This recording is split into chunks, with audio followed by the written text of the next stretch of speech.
We are here with Chef Walter Scheib at the beautiful poolside at the Hotel Zaza in Houston, Texas.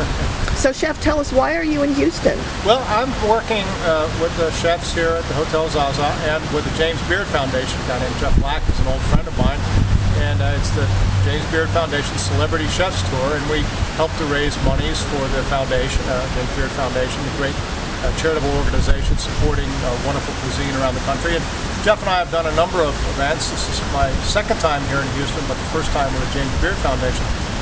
It's a great time.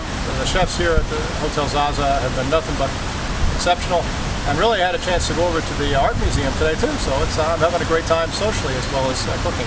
Oh good, yes, you're right here in the museum district. I am. And so everything is within walking distance.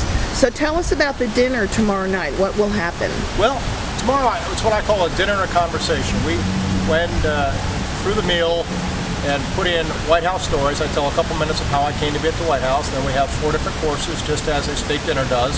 And we tell a little quick anecdote about each of the stories, whether it's Clinton, whether it's Bush.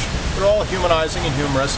At the end of the evening, we tell a couple of anecdotes about the families from a personal standpoint, and then we open up the question and answer, which is really where the fun starts, especially if the wine's been flowing well. Oh, really? Personal stories about the personal family? Well, you know, again, as I say, we keep it humanizing and humorous. We're not here to tell stories out of school.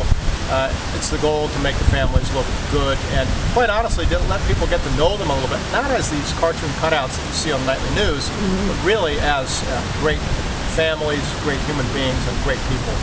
Right. Okay, so tell us one endearing, personal, human anecdote about... Well, one of the things that we talk about is that Chelsea Clinton, while she was at the White House, became a vegan.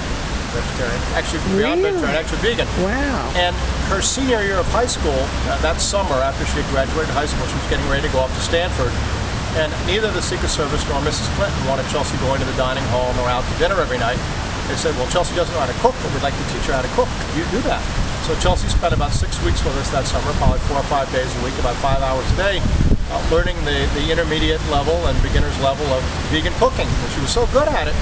By the end of the time she was there, we gave her a chef's coat just like mine, first daughter written on it, and had the calligraphers make a big certificate, and she's the one and only graduate of the Walter Scheib White House Cooking School. Oh, cute. Yeah, the one and only. Pretty good alumni association. Yeah, I think so. Pretty good instructor as well. Okay, so can you share with us kind of an amusing anecdote about something that happened to you while working at the White House? Oh, you know, I tell you, there's nothing but amusing things. I think one of the things that got kind of sideways was we were doing a very large picnic for about 2,000 people. You know, supposed to be for Congress, and this was when President Clinton and Speaker Gingrich weren't getting along so well. So it was supposed to be all the Congress folks were supposed to come up. We were ready for 2,000 people. For whatever reason, Speaker Gingrich said, we're not going to let the people out, so we only had about 1,500 people. So we went next door, invited another 500 volunteers. And people at the White House think the kitchen's gigantic. It's not. It's about 30 feet by 30 feet. We don't have a whole lot of extra food. So we were still back to our 2,000. All of a sudden, the 500 Congress people showed up, so now we got 2,500 people. So actually, in this gigantic mixing bowl, we were mixing anything that was physically edible with some sort of vinaigrette and putting it out.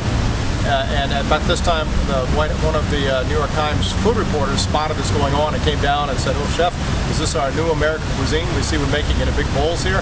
This went back and forth. She said it was going to be a great story. We said, no, don't do that. Make the long story short, we ended up bartering an invitation to a state dinner to cover that for this embarrassing story. So it goes to show in Washington, it doesn't matter what's on the table. If you got something better in your pocket, you can always trade it. Yeah, and good food always helps too. Well, it doesn't hurt. Yeah. All right, thank you, Chef Walter Scheib, former White House chef under the Clinton and Bush administrations, visiting Houston, Texas. My pleasure to be here. Thank you.